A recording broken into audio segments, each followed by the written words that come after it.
Nyako Imana ishimwe. Ndagacu nawe uje gusenga. Imana igira amaboko. Yewe yakwicara hariya.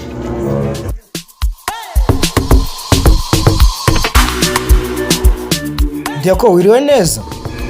Pastor niriwe neza ariko ndi kubona uyu munsi abakirisitu wagira ngo n'amafaranga bazanye babaye bakeya. Bishatse kuvuga ikirere. Nanko ko ndabona. Ndayibona. Shima Imana n'umugati n'ubona.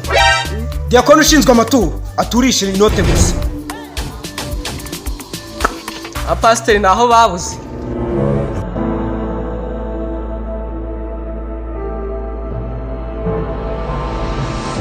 Bakristo bene data mwicisha bugufi dusenga. Mana yacu mana nziza harabageze hano bwose ubaho umugisha kandi umutima utuje bature hatagira uturi biceri kuko biragusakuriza mana.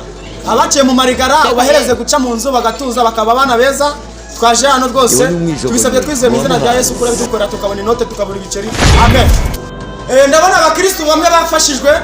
Bakristo bene data munyemerere twakira umushumba wacu ashinguke kurebe azabagezaho ijambo ry'Imana murakoze.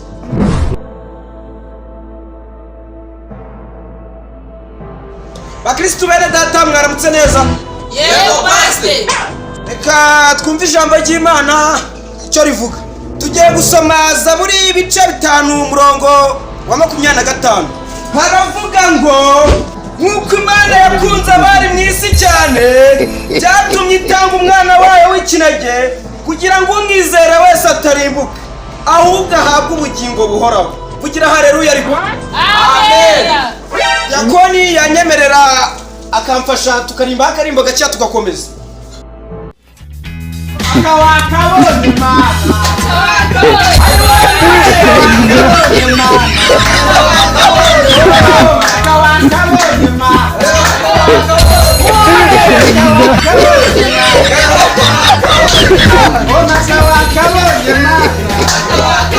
Amen, haleluya. Gatoki we nta pastor waba uri kumwana n'amakara reba igihe twasize ariko ku bintu bijyanye no ku maturo cyane ibintu bijyanye n'inkoko ntabyo wumvise. Ariko nje uri umupasiteri ndikora nta n'ikibazo afite wagira ngo Imana yamusutse amavuta. Reka Imana amavuta y'inguru. Bakristo bene data tugeze mu mwanya wo gutura turebe niba ari cyaraye mu mufuka. Ariko kuki utavuga nk'umuntu ufite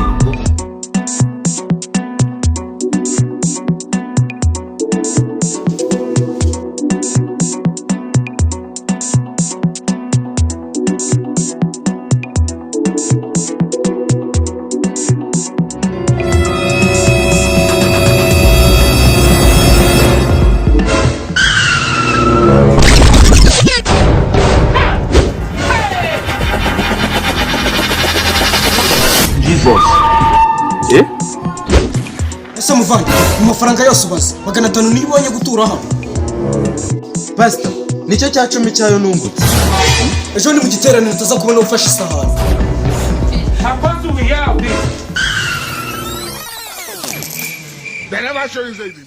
Umva muko Yo muvandimwe ibintu byo gutura ibiceri bisakuriza Imana. Ntuzongere. Nimba se ari byo nabonye. Nta kibazo genda.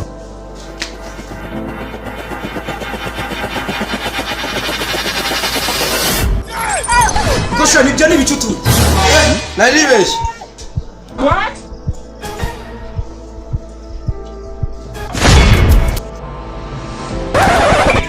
Ariko sha izi mayrofu urimo gutamo nje n'umukunzi wawe. Yose Diakoni ntabwo wagaho umukobwa wawe. Niko sha duhure hari inyuma.